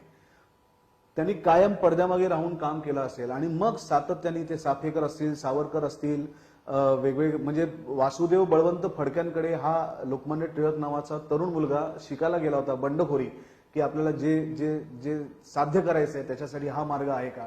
तर वासुदेव बळवंत फडक्यांकडनं त्यांनी लाठीकाठी शिकली, तलवार शिकली, भालाफेक शिकलं, सगळं शिकलं. पण तिकडे फडक्यांचा मार्ग न पटल्यामुळे त्यांच्याशी भांडून आणि वादविवाद घालूनच ते परत आले. वासुदेव बळवंत फडक्यांना समोर बसून त्यांच्याशी आर्ग्युमेंट करून की अशी तरुण फक्त मुलं हाताशी धरून एवढ्या शस्त्रांनी होणार नाही, ब्रिटिश मोठं साम्राज्य आहे. म्हणजे मला असं वाटतं की काय की लढा देणं एक आहे, पण आपल्याला कोणा विरुद्ध लढा द्यायचा आहे त्याची शक्ती समजून घेऊन त्याला ज्या भाषेत तो लढा कळतो त्या भाषेत त्याच्याशी लढण्याचं स्वतःही करणं आणि लोकांनाही शिकवणं ही टिळकांची सगळ्यात मोठी शक्ती आहे. म्हणजे त्यांना काही बंदूक घेऊन मारता आलं नसतं का एकाला, टिळक फासावर गेले असते, हुतात्मा झाले असते. पण ब्रिटिशांनी सातत्याने इथल्या लोकांवरती काय बिंबवलं होतं की ब्रिटिश हे न्यायाचं राज्य करणारे लोक आहेत, ब्रिटिश हे कायद्याने चालणारे लोक आहेत. मग टिळकांनी अत्यंत हुशारीने त्या कायद्यांनीच ब्रिटिशांविरुद्ध लढण्याचं ठरवलं. मग ती वर्तमानपत्र असतील, वेगवेगळ्या केसेस असतील, मग त्यांना झालेलं ती मंडालेचं असेल आणि त्या केसचा जो सगळ्यात मोठा गाजलेला खटला आहे की ज्याचं टिळकांचं वाक्य आजही त्या मुंबई हायकोर्टच्या इमारतीमध्ये एका संगमरवरी याच्यावरती कोरून ठेवलेलं आहे की तुमच्यापेक्षा सुद्धा जगाचं न्याय व्यवस्थापन करणारी उच्चतम शक्ती वरती आहे आणि त्या शक्तीला जर असं वाटत असेल की मी शिक्षा भोगूनच माझ्या अंतिम ध्येयापर्यंत पोहोचू शकतो तर तसंही मी करायला तयार आहे. तर हे सगळं मांडणं आणि मला असं वाटतं की एक सदानंद मोरे यांनी बाळगंगाधर टिळक या नावाचं सदानंद मोरे यांचं आता नवीन पुस्तक आलंय आणि मोरे सरांचा खूप अभ्यास आहे. तर हे एक म्हणजे लोकमान्यांवरती खटला का भरला होता तर त्यांनी अतिशय जहाल ब्रिटिशांविरुद्धची मतं त्यांच्या केसरीतून प्रकाशित केली, कारण ते संपादक होते आणि त्याच्या विरुद्ध टिळकांवरती हा खटला भरला होता. आता याच्यातली दुसरी बाजू अशी आहे की लोकमान्य जरी संपादक असले तरी तेव्हा लिखाणाचं काम हे खाडीलकर करत होते. आयडियली ती भाषा वापरल्याबद्दलची शिक्षा खाडीलकरांना व्हायला पाहिजे होती, पण टिळक जे आत्ताच्या काळात टिळक होऊ शकत नाहीत, कारण हे कोणाला पचणार नाही की माझं नाव संपादक म्हणून लागतंय, त्यामुळे ह्याची संपूर्णपणे जबाबदारी माझी आहे. आणि म्हणून तो खटला संपूर्णपणे स्वतःच्या अंगावरती घेतला. आणि ज्युरी पुढे केलेल्या बचावाच्या भाषणातही टिळक यांनी हाच मुद्दा लावून धरलेला दिसतो की हे लक्षात ठेवा की प्रत्येक भाषेत शब्दाचे सूक्ष्म ध्वनी व श्लेष वेगवेगळे निघतात. हे सांगण्याचं कारण इतकंच की कितीही बरोबर असली तरी आपणापुढे भाषांतरे आहेत, मूळ लेख नाही. आणि नुसत्या लेखावरून माझा हेतू राजद्रोहकारक आहे असं म्हणाल तर ते बरोबर होणार नाही. मूळ लेख हे मराठी वाचकांकरता लिहिलेले आहेत. येथे आपणापुढे भाषांतरे आहेत. आपणही फक्त इंग्रजी जाणणारे म्हणजे मराठी न समजणारे आहात. मूळ लेखातील ध्वनी अर्थात मराठी वाचकांनाच कळतील. तुम्ही म्हणाल भाषांतरे चुकतील कशी, तर त्याचं कारण इतकंच की मराठी भाषा वाढत जाते आणि जुने शब्दकोश जसेच्या तसे राहिले आहेत. लेख लिहिले आहेत 1908 मध्ये आणि त्याचं भाषांतर केलं 50 वर्षापूर्वीचा कोश घेऊन. लेख नित्य, परंतु त्याचे अर्थध्वनी व परिणाम अनित्य म्हणजे बदलणारे होत. हा टिळक यांचा मुद्दा अत्यंत महत्वाचा आहे. ज्याला उद्देशून कोणी काही लिहिले बोलले त्या समाजाची त्यावेळची स्थिती लक्षात घेतली पाहिजे असा दावा करून टिळक यांनी विचारलं, महाराष्ट्राच्या मनस्थितीचा असा कोणता पुरावा पुढे मांडलाय की त्यावरून माझे लेख गुन्ह्याचे ठरतील. टिळक यांचा एक मुद्दा भाषेच्या लेखन पद्धतीमुळे म्हणजेच लिपीमुळे होणाऱ्या बदलालाही स्पर्श करून गेला. राजा या शब्दाचं भाषांतर किंग खरं, पण छापताना के जाडा टाईप घालून तो शब्द राजे बादशाह यांचा निदर्शक असल्याचं त्यांनी ध्वनित केलं आहे. खटल्याच्या तिसऱ्या दिवशी म्हणजे 15 जुलै रोजी दुपारी सुरू झालेलं टिळक यांचं बचावाचं भाषण 8व्या दिवशी 22 जुलै रोजी सकाळी संपलं. या काळात ते एकूण 21 तास 10 मिनिटं बोलत होते आणि हा एक प्रकारचा विक्रम म्हणावा लागेल. आणि या भाषणासाठी टिळक यांनी पोलिसांच्या कोठडीत तर अपार मेहनत घेतलीच. टिळक यांनी भाषेला मुद्दा बनवला असलं तरी कायद्याचे मुद्दे त्यांनी नजरेआड होऊ दिले नाहीत. त्यांनी इंग्लंडचा कायदा, तेथे उभे असलेले खटले, त्यात करण्यात आलेले युक्तिवाद, त्यावर देण्यात आलेले निर्णय, तिथल्या वर्तमानपत्रांची लिहायची शैली, तिथल्या पार्लमेंटमधला व्यवहार इत्यादी अनेक गोष्टींचा आधार घेतला. आता हे बाप जन्मत तरी आपल्याला करणं शक्य आहे का मला सांग. तर भूमिका कुठल्या माणसाची करायची आहे, तर तो हे सगळं कोळून प्यायलाय. म्हणजे मराठी भाषेवरती प्रभुत्व होतं का, तर होतं. इंग्रजी भाषेवरती प्रभुत्व होतं का, तर विलक्षण होतं. कारण ते 22 तासाचं अख्खं भाषण त्यांनी इंग्रजीतच दिलेलं आहे. करेक्ट. जे सगळे लेख टिळकांनी पाठवलेली पत्र, त्यांचे लेख हे वाचले तर ते इंग्रजीमध्येच आहेत. संस्कृतवरती होतं का, तर पंडितच होते संस्कृतचे. गणित होतं का, हो. खगोल होतं का, हो. हे होतं का, हो. वकील होते का, हो. मग काय नव्हतं, तर असं काहीच नाहीये, काही नव्हतं. फक्त त्यांनी स्वतःहून कोणाला मारलं नाही, एवढीच एक गोष्ट त्यांनी त्यांच्या आयुष्यात त्यांच्याकडनं करायची राहिली. पण जो ज्ञानाचा मार त्यांनी ब्रिटिशांना दिलाय आणि जो क्रांतिकारकांमध्ये त्यांनी स्फुल्लिंग निर्माण केलंय या सत्तेविरुद्ध जाण्यात, आणि मला असं वाटतं की इतकं हुशार टिळकां इतकं दुसरं कोणी नाही, कारण त्यांनी एकही रस्ता अस्पृश्य मानला नाही. जो रस्ता मला स्वराज्याकडे घेऊन जाईल त्या सर्व रस्त्यांना त्यांनी पूजनीय आणि स्पर्शीयच मानलं. मग तो क्रांतीचा असेल, तो कायद्याने लढण्याचा असेल, तो कुठल्याही पद्धतीचा असेल, सर्व रस्त्यांना टिळकांनी अतिशय पूजनीयच मानलं. म्हणूनच आज इतक्या वर्षानंतर सुद्धा क्रांतिकारकही टिळकांना मानतात. जे लढणारे आहेत, कायद्याने लढणारे आहेत, तेही टिळकांना मानतात. म्हणजे इतक्या छोट्याशा 56 ते 1920 साली टिळक गेले, हे त्यांचं 100व पुण्यतिथीचं वर्ष आहे. तर या ते 40 आणि हे 20, 60 आणि 4 64 वर्षांच्या काळामध्ये या माणसांनी, आणि हे आपण गप्पांमध्ये पण बोललो होतो मिलिंद, की या संपूर्ण हायकोर्टमध्ये चाललेल्या केसच्या संदर्भात, जसं आता आपण बघतो की एखाद्या नेत्याला अटक केली की लगेच तो कुठल्या तरी हॉस्पिटलमध्ये ऍडमिट होतो आणि प्रकृतीचं कारण देतो. पण टिळकांनी त्यांची प्रकृती त्या काळात अतिशय उत्तम नसताना, मला असं वाटतं तेव्हा डायबिटीस वगैरे त्यांना सुरू झाला होता, उत्तम नसताना त्यांनी चुकूनही स्वतःच्या प्रकृतीचं कारण केस लढताना दिलं नाहीये. काकासाहेब खाडीलकरांची मगाशी तू आठवण सांगितली, उल्लेख केला. त्यांनी या सगळ्याचं वर्णन करताना असं म्हटलेलं आहे ते टिळकांनी हे सगळे आर्ग्युमेंट करताना कधीही आपल्या उतार वयाचा, वार्धक्याचा, वेगवेगळ्या व्याधींचा आधार घेतला नाही. त्यावेळेला आर्ग्युमेंट करणारे टिळक हे मला कर्मयोगावरती आरूढ झालेले योगी भासले, वा असं खाडीलकरांनी म्हणजे म्हटलं. त्याच्यात अजून एक किस्सा आहे. त्यांच्या एका मित्राबरोबर ते बोलत होते आणि अतिशय महत्वाचं सांगताना मित्राचं लक्ष नव्हतं. तर टिळकांनी बघितलं. ते म्हणले, काय हो तुमचं लक्ष कुठे आहे? ते म्हणले, काही नाही, ते रस्त्यावरनं समोर संन्याशी चाललेत, त्यांच्याकडे बघत होतो. टिळकांनी त्यांना म्हटलं की मग मी कोण आहे? ओ, काय स्वतःला ओळखणं आणि ते प्रोजेक्ट करणं. सुबोध, तू मुद्दे काढलेले आहेत हो. प्रेक्षकांसाठी. मी तुला एक मुद्दा सांगतो, तू त्याच्यावरती बोल. खूप आनंद मिळेल रसिक प्रेक्षकांना. सुबोध भावेनी त्याला भावलेले टिळक असे मुद्दे काढलेत. निर्भय, विद्वान, गणिती, तत्वज्ञ, राष्ट्रनिष्ठ, उद्योजकता, पत्रकार, भारताचा पहिला मास लीडर, प्रचंड योजकता असणारा नेता आणि स्वतःला ओळखणारा. गणेशोत्सवाच्या वेळचं व्याख्यान एक त्यांनी वाक्य वापरलं होतं.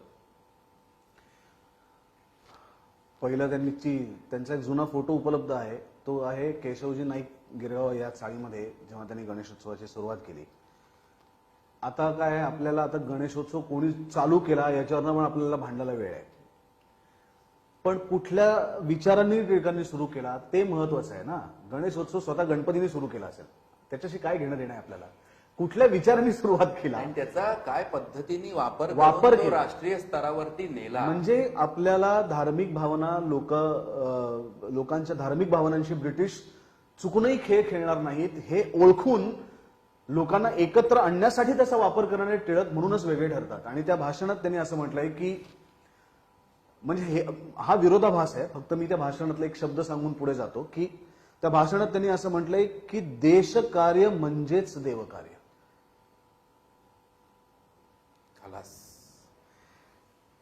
देवाचं कार्य म्हणजे 2020 मध्ये जेव्हा देवावरनं भारतातलं राजकारण सुरू आहे, मंदिरांवरनं राजकारण सुरू आहे, अशा काळात एक नेता 100 वर्षापूर्वी तुम्हाला सांगून जातो, ज्यांनी भारतातल्या एका मोठ्या गणपतीच्या उत्सवाची सुरुवात केली, तोच तुम्हाला सांगून जातो की देशकार्य हेच देवकार्य. तुम्ही देशाचं कार्य करा, आपोआप तुम्ही देवाचंच कार्य करता. वा वा वा. आणि हे अजूनही आपल्याला कळत नाही. आपण अजूनही हे मंदिर का ते मंदिर का ते धर्मस्थान का ते धर्मस्थान, आपण त्याच्यातच अडकून पडलोय. आपण देशाकडेच लक्ष देत नाही आहोत. आणि देशकार्य म्हणजे काही फार सीमेवरती जाऊन शत्रूशी हातात बंदुका घेऊन लढलं पाहिजे नाही, ते तुम्ही करूही नका, कारण त्याच्यासाठी सुसज्ज आपलं सैन्य आहे. छोट्या छोट्या गोष्टीतनं देशकार्य व्यक्त होत असतं. मग ते पाळणारे नियम असतील, आपल्या देशबांधवांविषयी वाटणारी आत्मीयता असेल, आदर असेल, त्यांच्याविषयी वाटणारं प्रेम असेल, आपल्यासारखाच त्यांनाही जगण्याचा अधिकार आहे ही समजून वागण्याची असलेली वृत्ती असेल, या गोष्टीतनं येतं. आणि लोकमान्यांनी गणेशोत्सवाची जरी सुरुवात केली तरी सुद्धा कुठलेही गंडे धागे बांधणारे ते नव्हते. त्या काळात एक खूप मोठे प्रसिद्ध संत होते महाराष्ट्रात, आणि लोकमान्यांचे मित्र दादासाहेब खापर्डे विदर्भामधले तिकडे जात असत. तेव्हा लोकमान्यांनी दादासाहेबांना सांगितलं होतं की हा जो तुमच्या समाजकारणातला खूप वेळ तुम्ही तिकडे घालवताय हे काही फार बरं नव्हे. बघा, त्यामुळे जो माणूस इतक्या प्रॅक्टिकली अत्यंत जमिनीवरती राहून आजूबाजूच्या गोष्टींचा, माणसांचा, समाजाचा, परिस्थितीचा नीट अभ्यास करून आपल्याला काय पद्धतीने पुढे जायचंय याचं इतकं उत्तम पद्धतीने विश्लेषण. आणि मला असं वाटतं की काही माणसं असतात की ज्यांचं आयुष्य एक असतं आणि मग त्यांना लोकांना समजवण्यासाठी लेख लिहायला लागतात, गोष्टी लिहायला लागतात. लोकमान्यांचं तसं नाही. त्यांचे जे लेख आहेत तसंच त्यांचं आयुष्य आहे. लपवा छपवीचा काही प्रकार नाही. जे मला म्हणायचंय ते माझ्या कार्यातनं पण दिसतंय, हे महत्वाचं आहे. की ते म्हणजे अभिनेत्यांच्या बाबतीत किंवा कलाकारांच्या बाबतीत असं होतं ना की गायकाला मांडायचा आहे हा राग, पण तो त्याला मांडता येत नाहीये, मग तो त्याला सांगावा लागतो की मला काय मांडायचं होतं. किंवा अभिनेत्याला करायची ही भूमिका पण ती त्याला जमत नाही, मग त्याला सांगावं लागतं की मी त्याचे फार वेगळ्या प्रकारचे पैलू तुमच्यासमोर मांडण्याचा प्रयत्न केला खरं तर. पण हे तुला सांगावं लागतं कारण तुला मांडणं जमलं नाही. लोकांना ते मांडणंही जमलं आणि सांगणंही जमलं, म्हणून ते लोकमान्य आहे. हिंदू मुस्लिम दंग्याच्या वेळेला त्यांचे सहकारी म्हणत होते की तुम्ही जाऊ नका तिकडे, त्यावेळेचे त्यांचे काय उद्गार आहेत? म्हणजे मला असं वाटतं की नेता कसा असावा याचं मूर्तिमंत उदाहरण लोकमान्य आहे. नेता तो असावा, नेता म्हणजे वडिलांसारखा असावा बरोबर. की ज्यांनी वेळेत आपल्या मुलाचा हात सोडून त्याला पुढे ढकललं पाहिजे आणि त्याच्या पाठीमागे खंबीरपणे उभं राहिलं पाहिजे. तर लोकमान्यांसारखा नेता असा असतो जो म्हणतो की मला मरणाची भीती नाही, मी जर या माणसांचं नेतृत्व करून पुढे गेलो नाही आणि जर मला कोणी मारणार असेल तर मी या लोकांचा नेता म्हणून गेला नालायक असेल. हो हो हो. हा कॉन्फिडन्स, हा आत्मविश्वास हा कुठनं आला? आपण आता या सगळ्या लोकमान्यांच्या चरित्राकडे अशा पद्धतीने बघितलं, याचं कारण आहे की हे ज्या माणसामध्ये आहे त्या माणसाची भूमिका कर आणि ती परत 2 तासात बसवायची. आणि ती 2 तासात बस. आता हे सगळं अचीव्ह कसं करायचं? कारण ओमकडनं हे सगळं मी ऐकत होतो. ओमकडनं लोकमान्यांच्या आयुष्यातल्या घडलेल्या प्रसंगाबद्दल, व्यक्तिमत्व म्हणून लोकमान्यांबद्दल ऐकत होतो. आणि हे सगळं अचीव्ह कसं करणार आहे? हे सगळं ठीक आहे, तू मला समजून सांगितलंस टिळक असे असे होते, असे असे होते, हो ओके ओके, कळलं मला, कळलं टिळक काय काय होते. माझ्या डोक्यात ते सगळं साठलं पण की टिळकांचं सगळं चरित्र माझ्या डोक्यात पक्क साठलं. आता हे मांड, हे बाहेर काढ आता. म्हणजे अमुक अमुक रागामध्ये अमुक अमुक सूर वर्ज आहेत, ते सकाळी गायचे राग आहेत, संध्याकाळी गायचे नसतात, सगळं कळलं. याला एक अमुक अमुक घराण्याची पार्श्वभूमी आहे, हे या गायकाने अमुक असं गायलंय, या गायकाने तमुक गायलंय, हे राग आहेत. तेव्हा बरोबर सूर्याचं किरण असं असतं, यांनी मनात अशा अशा प्रकारच्या संवेदना प्रकट होतात. सगळं मला कळलं रागांबद्दल. आता गा, जे कळले ते गाऊन दाखव. वा वा. तर हा रागच आहे ना एक. नाही, प्रचंड टिळक येतो. राग. एक बरं त्याच्यात वर्ष काहीच नाही, सगळे सूर त्याच्यात आहे. नाही नाही, राग काय, ती एक मोठी मैफल आहे सगळ्या प्रकारच्या राग रागिण्यांची. मैफिल. आणि अशा या माणसाला मांडायचं कसं, मग त्याच्यासाठी त्याची सुरुवात कशी करावी? जसं काही काही मंदिरांचे नियम असतात ना, की गेल्या गेल्या शंकराच्या मंदिरात जाताना आपल्याला त्या नंदीला नमस्कार करून आत जावं लागतं. बऱ्याच ठिकाणी कासव असतं, त्या कासवाला नमस्कार करून आत जावं लागतं. गणपतीच्या मंदिरात गेलो तर उंदीर असतो, उंदीर मामाला नमस्कार करून द्यायला लागतं. तर प्रत्येकाचे नियम असतात की शंकराला ते अशी पूर्ण प्रदक्षिणा मारत नाहीत, त्याला ती पिंडीपर्यंत मारतात आणि परत येतात. तर तशी या मंदिरात जायची काय प्रथा आहे, तशी काय नियम काय आहेत, यांच्या आतमध्ये जाण्याचे नियम काय आहेत? आणि मग मला असं वाटलं की तो जो वाचकांच्या पत्रव्यवहारामध्ये लिहिलेला जो पहिला मुद्दा होता तो माझ्या कामी आला. खूप विचार करताना मला एक दिवशी असं लक्षात आलं की हे चरित्र वाचून लोकमान्यांचं समजून घेऊन मला लोकमान्य जमणार नाही. मला लोकमान्य तेव्हाच जमतील जेव्हा ते आतून येतील. आणि आतून येण्यासाठी आतून आलेली कुठली भावना पटकन पहिल्यांदा तुझ्या डोळ्यात दिसते. ते जेव्हा लोकमान्य माझ्या डोळ्यात दिसतील आधी, तेव्हाच ते लोकांपर्यंत पोचतील. आणि मग मला ते आठवलं, त्या माणसाने म्हटलेलं की सुबोध भावेची निवड अतिशय चुकीची आहे, त्याच्या डोळ्यात कुठल्याही प्रकारचं तेज नाही, काही नाही, गायीची करुणा आहे त्याच्या डोळ्यात वगैरे वगैरे. मी म्हणलं अरे डोळे हेच तर आपलं साधन आहे त्यांच्यापर्यंत पोहोचण्याचं. आणि मग मी लोकमान्यांचे डोळे अभ्यास करायला सुरुवात केली. आता लोकमान्यांचे डोळे अभ्यास करणार कुठून, ते काही स्वतः नाही. बर लोकमान्यांचे फोटो जर तू पाहिलेस तर ते साधारणपणे गंमत म्हणून दाखवतो. हा, याच्यावर लोकमान्यांवर टीका करायचं नाही, पण ते त्यांच्या समाजकारणात इतके बिझी आहेत, त्यांच्या डोक्यात नाना प्रकारच्या गोष्टी चालू आहेत, तर फोटो काढण्यासाठी त्यांच्याकडे वेळ नाहीये. त्यामुळे लोकमान्यांचे फोटो आहे, चला झालं. म्हणजे तुम्ही म्हणजे आवरा पटकन, मला फोटो काढण्यात मला राष्ट्रहित घालवायचं नाही. तर साधारणपणे लोकमान्यांचे फोटो असे आहेत. अशा फोटोंमधनं किंवा जिथे जिथे लोकमान्यांचं चित्र दिसेल, पुतळा दिसेल, मूर्ती दिसेल, तिथे तिथे जाऊन नंतर मी बघत राहायचो त्यांच्या डोळ्यामध्ये की काय आहे यांच्या डोळ्यात जे मला सापडत नाहीये. म्हणजे ओमनी कितीतरी वेळा, मी रस्त्यावरनं, आम्ही दादरवरनं चाललो होतो आणि कुठेतरी एका दुकानात मध्ये लोकमान्यांची तस्वीर होती, तिथे फोटो होता. तर मी गेलो आणि त्या तस्वीरीकडे असं बघत बसलो. तर ओमाला मागणं फाटकन मला त्याची पाठीवरती एक मारलं. काय चाललंय तुझा मूर्खपणा? म्हणलं नाही ओम्या, या डोळ्यातच मला काहीतरी सापडणार आहे. तो म्हटलं चल वेळा म्हणतील लोक तुला इथून, आणि मग तो हातावर ओढून घेऊन गेला. पण ते डोळे बघत बघत बघत मला दुसरं त्या डोळ्यांशिवाय दुसरं सुचतच नव्हतं काही. आणि हे सगळं चालू होतं, व्यायाम सुरू होता, कारण त्यांनी केला होता ना व्यायाम, त्यामुळे मलाही करणं भाग होतं. आणि नुकतंच मी बालगंधर्वसाठी 22 किलो वजन कमी केलं होतं. आता मला परत वजन वाढवायचं होतं, आणि फक्त वजन वाढवायचं नव्हतं, तर ते पिळदार करायचं होतं. त्यामुळे परुळेकर मास्तरांकडे लोकमान्यांच्या भूमिकेसाठी त्यांनी एक कुस्तीचा एक व्यायाम मला दिला होता. मग ते काय म्हणतात त्याला, मुदगल ना, हा, तर ते होतं, जोर बैठका होत्या, ते सगळंच व्यायाम होता.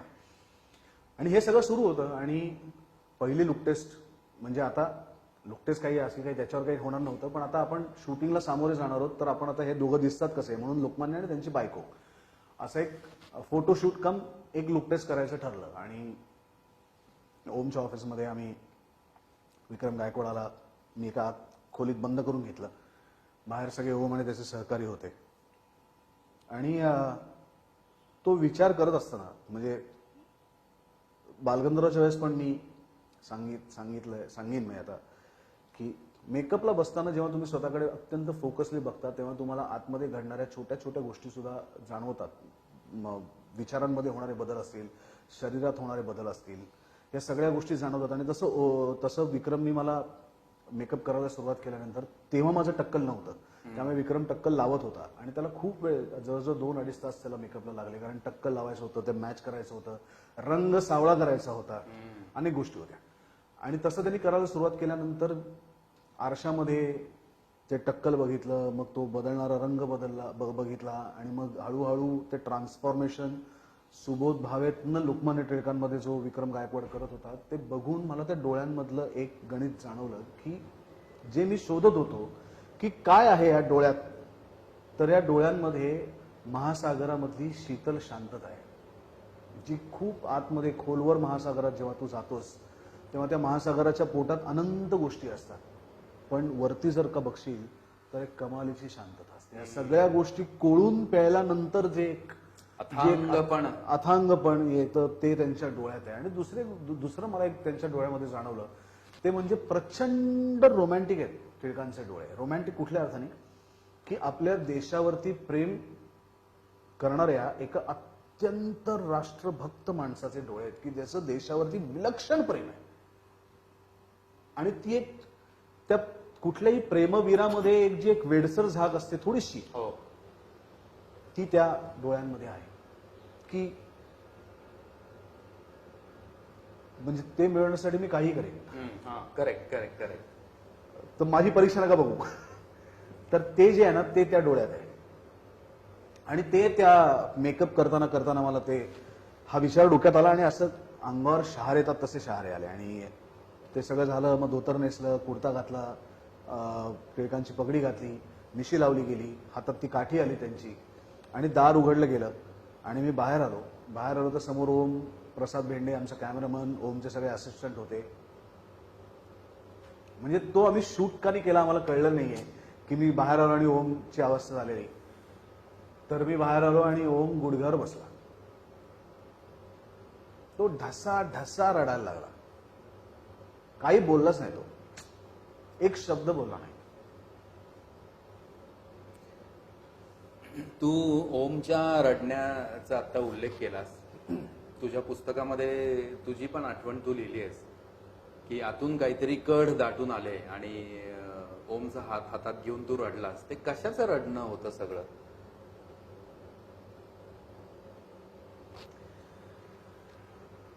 ती फेज खूप विचित्र होती. म्हणजे करायचा एक पुरुष सिंह होता, आणि आतमध्ये माझ्या उंदीर लपला होता किंवा ससा होता. झाडाचं पान पडलं म्हणून, आभाळ पडलं म्हणून घाबरून पळणारा ससा होता. कारण त्याच्या आधी मी एक नाटक करत होतो महासागर नावाचं, आणि आमच्या इंदोरच्या दौऱ्यामध्ये 5 प्रयोग असतात तिकडे. आणि त्यातल्या 4थ्या प्रयोगात वगैरे मी आदल्या दिवशी गेल्या हावडार्ग सामोसा खा, इंदोर खा, कचोरी खा, आणि दुसऱ्या दिवशी पोट जरा माझं बिघडलं होतं. आणि चौथा प्रयोग ना जरा विचित्र असतो, की हा संपून एक केला की संपलो बाबा 5 प्रयोग असे. 4था प्रयोग फार महत्वाचा असतो. तर माझा प्रयत्न असा होता की चौथा प्रयोग संपवा, म्हणजे वास शेवटची ओर नाही, टाकून नाही, निघू. म्हणजे फास्ट डायलॉग, फास्ट रप रप रप रप रप रप. चौथा संपला, पाचवा शांतपणे करूया, मग काही नाही. तर तसा मी चौथा प्रयोग करायला गेलो. मी खूप स्पीडमध्ये बोलायला गेलो आणि माझ्या श्वास घेण्याच्या जागा होत्या ना त्या मी मिस केल्या. आणि 10-15 मिनिटं प्रयोग झाल्यानंतर मला ब्रेथलेस वाटायला लागलं. तरी मी ते ताणलं, पण नंतर मला असह्य झालं आणि मी म्हणलं की मला माफ करा, पण मला श्वास घ्यायला खूप त्रास होतोय. आणि मी आतमध्ये गेलो. नाटक 5वा प्रयोग झालाच नाही, 4थ्या प्रयोगातच हे घडलं. मग डॉक्टर आले, बीपी चेक केलं तर बीपी शूट झालं होतं. मग त्यांना असं वाटलं की हार्टचा काही त्रास आहे म्हणून मला हॉस्पिटलला घेऊन गेले. मग हॉस्पिटलला सलाईन दिलं, मग ईसीजी चेक केला तर ईसीजी नॉर्मल होता, बीपी खूप वाढला होता. मग गोळ्या बिळ्या देऊन मला कमी केलं, बीपी कमी केलं. दुसऱ्या दिवशी आम्ही फ्लाईटनी परत आलो आणि ती भीती माझ्या डोक्यात बसली की आपल्याला काहीतरी झालेलं आहे, आपल्याला हार्टचा त्रास. आणि तो क्षण, ते पुढचे अनेक दिवस ही भीती माझ्या मनात होती की पुढचं 1 तास राहिला फक्त आपला, आणि ह्याच्यात हे सगळं चालू होतं. अरे बापरे. त्यामुळे मनाची ही अवस्था आणि रोल करायचा लोकमान्यांचा. म्हणजे मला भीती, म्हणजे ज्या दिवशी माझं शूटिंग होतं लोकमान्याचं, बरं मी हे ओमला सांगू शकत नव्हतो, मी कोणाला सांगू शकत नव्हतो, हे फक्त मंजिरीला माहिती होतं आणि माझ्या सरांना माहिती होतं, परुळेकरांना. बाकी कोणालाही माहिती नव्हतं. आणि मी हॉटेलला पोहोचलो भोरला आमचा पहिला दिवस होता शूटचा, आणि वेळेत पोहोचलो. मी 9-9:30ला हॉटेलला पोहोचलो रात्री. दुसऱ्या दिवशी सकाळी 7-8ची शिफ्ट होती.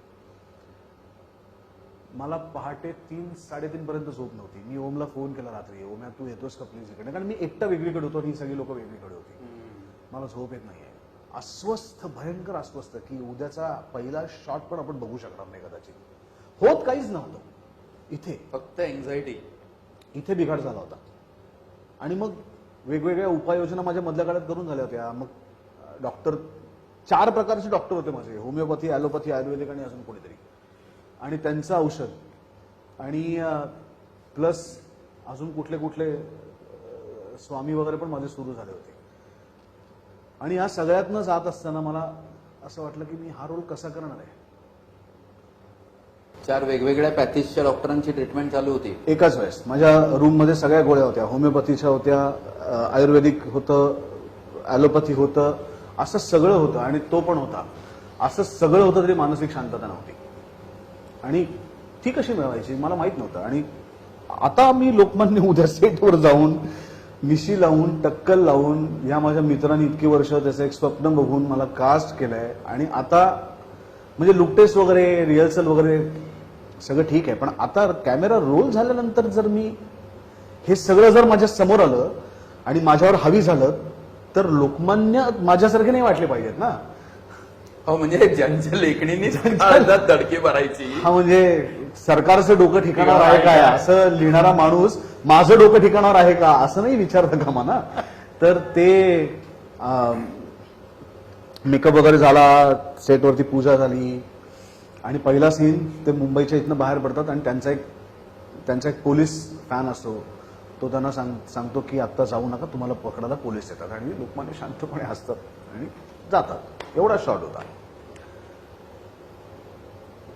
तर आता, आणि पहिला जो, जसं पहिला सूर जो असतो ना, त्या सुरामध्ये सगळं ठरत असतं तुमचं, की त्याची चाल कशी आहे, अप्रोच कसा आहे, बॉडी लँग्वेज कशी आहे, हे सगळं ठरत असतं.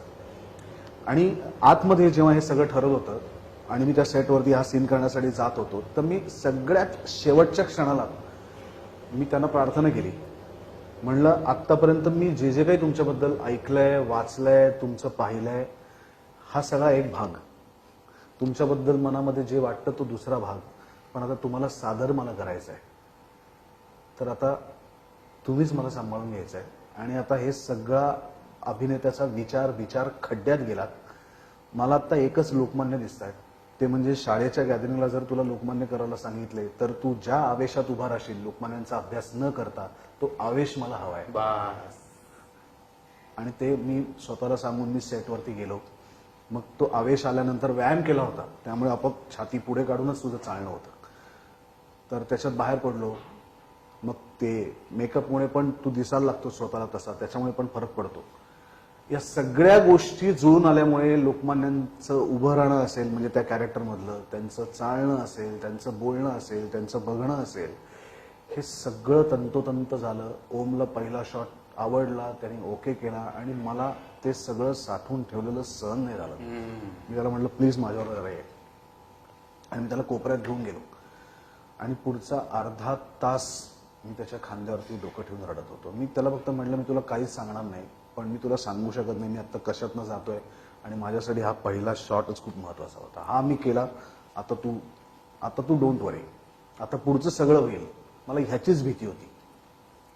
मी सगळ्या लाखो प्रेक्षक हा कार्यक्रम जो बघतायत चतुरंग प्रतिष्ठानचे, त्यांच्या वतीने तुला विनंती करीन, कारण लोकमान्यांचे संवाद म्हण अशाची फरमाईश हा शब्द तिथे योग्य वाटत नाही.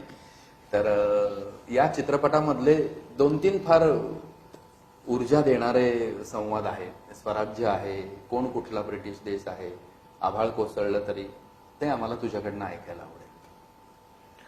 मला असं वाटतं लोकमान्यांच्या संपूर्ण जीवन प्रवासच खूप प्रेरणादायी आहे, पण त्यांचं ते वाक्य जे आहे ना, ते अजूनही सगळ्यांसाठी, म्हणजे कितीतरी लोकांनी ते वाक्य त्यांच्या इंस्टाग्राम किंवा ह्याच्या प्रोफाईलवरती लावून ठेवलं आहे की कितीही संकट आली, आभाळ जरी कोसळलं तरी त्यावर पाय ठेवून उभा राहीन मी. आणि हा जो आत्मविश्वास आहे त्यांचा, तर हा म्हणजे मला असं वाटतं त्या भूमिकेने परत मला सशापासनं बाजूला केलं. वा वा वा वा. एखादा चित्रपट, त्याची प्रसिद्धी, त्याला मिळणारं यश, लाभणारं वलय, हे सगळं कधी ना कधी ओसरणारं असतं, हे माहितीये. तरी सुद्धा पुन्हा नवीन कलाकृती करताना गमभनपासनची उमेद ही कशी काय आणता तुम्ही? चरित्र कोणाचं केलंय? वा वा. पुनश्च हरिओम. पुनश्च हरिओम. अप्रतिम. वा. एक सुंदर रंगलेली लोकमान्य एक युगपुरुष या चित्रपटावरची मुलाखत आपण ऐकली. आपण कट्यारबद्दल उत्सुक असालच. साधारण 1.25 तास झालाय आणि आपल्या कट्यारवरच्या गप्पा याही तास 1.25 तासाच्या होणारच आहेत. इतका वेळ समोर लाईव्ह व्यक्तिरेखा नसल्यावरती कार्यक्रम बघणं थोडंसं त्रासदायक होऊ शकतं. सुदैवाने आपल्याकडे दिवाळीचे 4 दिवस आहेत. तर मग रसिक हो, आपण असं करूयात का, कट्यारच्या मुलाखतीचा जो भाग आहे तो आपण 16 तारखेला सोमवारी दाखवूयात का? कारण मी मगाशी म्हटल्याप्रमाणे उद्या आणि परवा या दोन्ही दिवसांचे आपले कार्यक्रम आधीच ठरले आहेत. त्यामुळे या कार्यक्रमांना जराही धक्का न लावता आपण आजचा भाग हा पूर्वार्ध झाला असं समजून उत्तरार्धाचा भाग हा सोमवारी भाऊबीजेच्या दिवशी घेऊयात. चालेल ना? कारण या कट्यारच्या मुलाखतीचा भागही एवढाच रंगणार आहे. हा, चला तर मग. याचबरोबर महत्वाचं म्हणजे कृतज्ञता भावनेने चतुरंग दरवर्षी एका सेवाभावी संस्थेला भाऊबीज भेट देते. तर या वर्षीची रत्नागिरी केंद्राची दिवाळी भाऊबीज भेट ही पावस येथील कैलासवासी अनुसया आनंदी महिला वृद्धाश्रम या संस्थेला आपण देणार आहोत. मरीनर दिलीप भाटकर यांच्या हस्ते ही भाऊबीज भेट या संस्थेच्या सेक्रेटरी अकल्पिता चक्रदेव यांना आपण सुपूर्त करूयात. चला मग, आता मी या मैफिलीतून आपल्या सगळ्यांचा निरोप घेते आणि उद्याच्या कार्यक्रमाची आठवण करते. उद्याच्या दिवाळी पहाटचा विषय आहे सुप्रभाती बालगंधर्व स्मरावे, एकपात्री कथन. उद्याही याच वेळेत आपण सगळ्यांनी परत एकदा भेटूयात, सकाळी 7 वाजता. सुबोध दादा आणि मिलिंद दादा, तुम्ही दोघांनी आम्हाला जो आनंद दिला त्याबद्दल चतुरंग आणि सर्व श्रोत्यांतर्फे मी खूप समाधान आणि आनंद व्यक्त करते. आणि परत एकदा आजच्या कार्यक्रमाची आठवण, आजच्या कार्यक्रमानंतरचा जो उत्तरार्ध आहे तो सोमवारी 16 तारखेला भाऊबीजेच्या दिवशी. चला तर नक्की भेटूयात याच वेळेत सकाळी 7 वाजता. धन्यवाद.